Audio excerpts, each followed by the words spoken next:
अगर आप इस वीडियो तक पहुंच गए हैं तो इसे श्री कृष्ण जी का अपनी नगरी में बुलावा समझिए। हम में से शायद ही कोई ऐसा होगा जिसके मन में मथुरा वृंदावन जाने का ख्याल ना आया हो। मथुरा श्री कृष्ण जी की जन्मभूमि है और वृंदावन में श्री कृष्ण जी ने अपने जीवन की कई बाल लीलाएं की थी। तो चलिए इस वीडियो के जरिए जानते हैं कि आप मथुरा वृंदावन के सभी प्रसिद्ध मंदिरों के दर्शन कैसे कर सकते हैं, वो भी सिर्फ एक दिन में। पूरी जानकारी के लिए वीडियो के एंड तक बने रहें और अगर आप इस चैनल पर नए हैं तो चैनल को जरूर सब्सक्राइब करें। चलिए शुरू करते हैं। मथुरा जंक्शन रेलवे स्टेशन तक पहुंचने के लिए आप नई दिल्ली या निजामुद्दीन से अर्ली मॉर्निंग ट्रेन ले सकते हैं, जो कि सिर्फ 1-2 घंटे में आपको मथुरा पहुंचा देगी और जिसकी टिकट सिर्फ 100 रुपए में मिल जाएगी। मथुरा पहुंचने के बाद आपको सबसे पहले जाना चाहिए द्वारकाधीश मंदिर, क्योंकि ये मंदिर सिर्फ सुबह 10:30 बजे तक ही खुला रहता है और इसके बाद फिर आप शाम में 4 बजे से 7 बजे तक यहाँ के दर्शन कर सकते हैं। ये मंदिर मथुरा जंक्शन रेलवे स्टेशन से बस 4 किलोमीटर की दूरी पर है और आप यहाँ इजीली ई रिक्शा करके आ सकते हैं, जो आपको मंदिर से 700-800 मीटर पहले छोड़ देगा। वहाँ से आप चाहे तो पैदल मंदिर तक जा सकते हैं।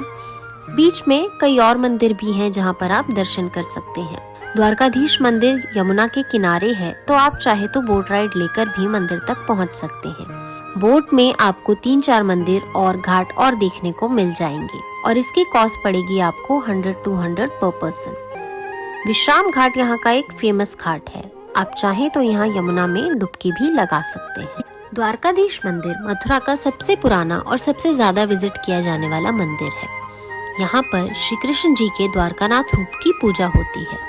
यहाँ पर आपको श्री कृष्ण जी की ब्लैक मार्बल से बनी हुई प्रतिमा और साथ में व्हाइट मार्बल से बनी हुई राधा रानी जी की प्रतिमा भी देखने को मिलेगी।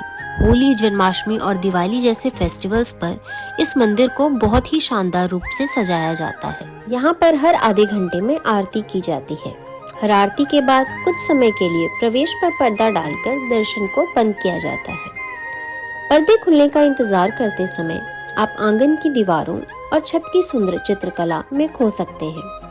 यह चित्रकला श्री कृष्ण जी के जन्म के समय और उनके द्वारा किए गए रास नृत्य को दर्शाती है। ये है यहाँ के आरती की टाइमिंग्स। आप चाहें तो वीडियो को रोककर इसे नोट कर सकते हैं। द्वारकाधीश मंदिर से 2.5 किलोमीटर की दूरी पर पड़ता है श्री कृष्ण जन्मभूमि मंदिर। इतनी दूर पैदल जाना थोड़ा मुश्किल हो सकता है, तो आप यहाँ से ई रिक्शा कर सकते हैं। जिस जगह पर आज कृष्ण जन्म स्थान है, वहाँ पर पहले राजा कंस की कारागार यानी कि जेल हुआ करती थी। इसी जेल में आधी रात को भगवान कृष्ण का जन्म हुआ था। यहाँ पर फोन्स ले जाना अलाउड नहीं है। आप अपने बैग्स और फोन बाहर क्लोक रूम में जमा करा सकते हैं, पर यहाँ पर काफी भीड़ रहती है, जिस वजह से आपका क्लोक रूम की लाइन में काफी समय चला जाएगा। तो आप जितना कम सामान लेकर जाएंगे, यह आपके लिए उतना फायदेमंद होगा।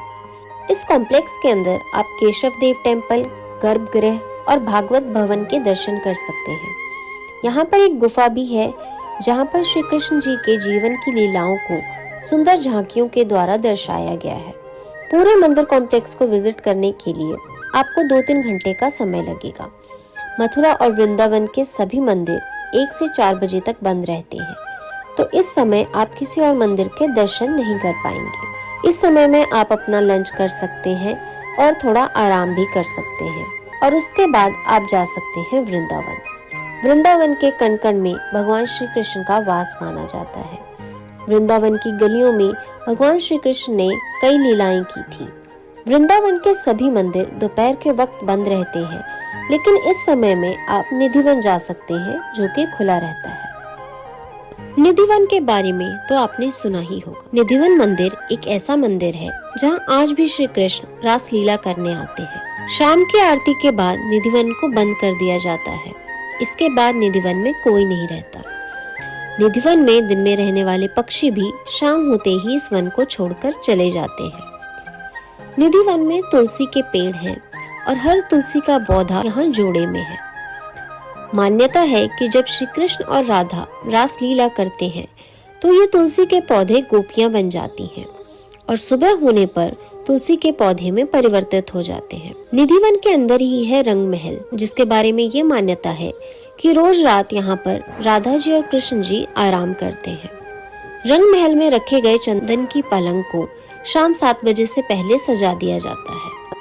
पलंग के बगल में एक लोटा पानी, राधा जी के श्रृंगार का सामान और दातुन संग पान रख दिया जाता है। रंग महल के दरवाजे सुबह 5 बजे खुलते हैं, लेकिन जब सुबह देखते हैं तो वो लोटा खाली मिलता है और पान भी खाया हुआ मिलता है।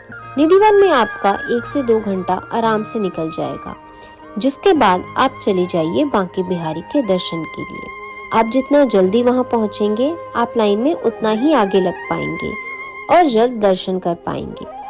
निधिवन से बांके बिहारी मंदिर तक आप पैदल जा सकते हैं। इसमें आपको 8 से 10 मिनट तक का टाइम लगेगा। बांके बिहारी मंदिर के दर्शन की टाइमिंग्स आपके स्क्रीन पर है। मंदिर के दर्शन की लाइन में बच्चे से लेकर बूढ़े हर उम्र के भक्तजन होते हैं, इसलिए धक्का मुक्की बिल्कुल ना करें।